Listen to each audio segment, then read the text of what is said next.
And this is how we temporarily add to the wire mess that is the Philippines.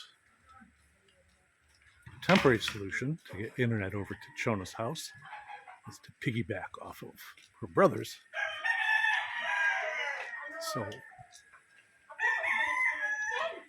Royal's wife's brother, who does this,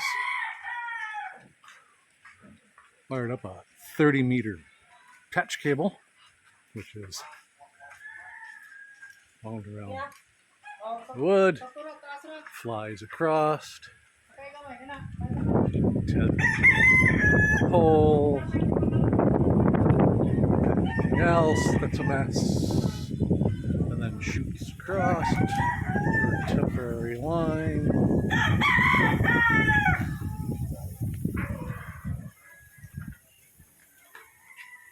And then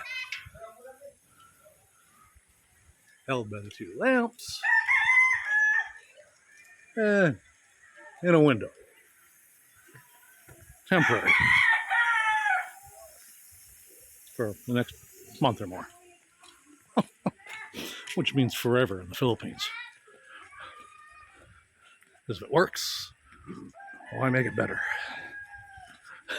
Okay, now, where does it plug in? Can you show me? So this we don't have at Chona's house yet, the fiber.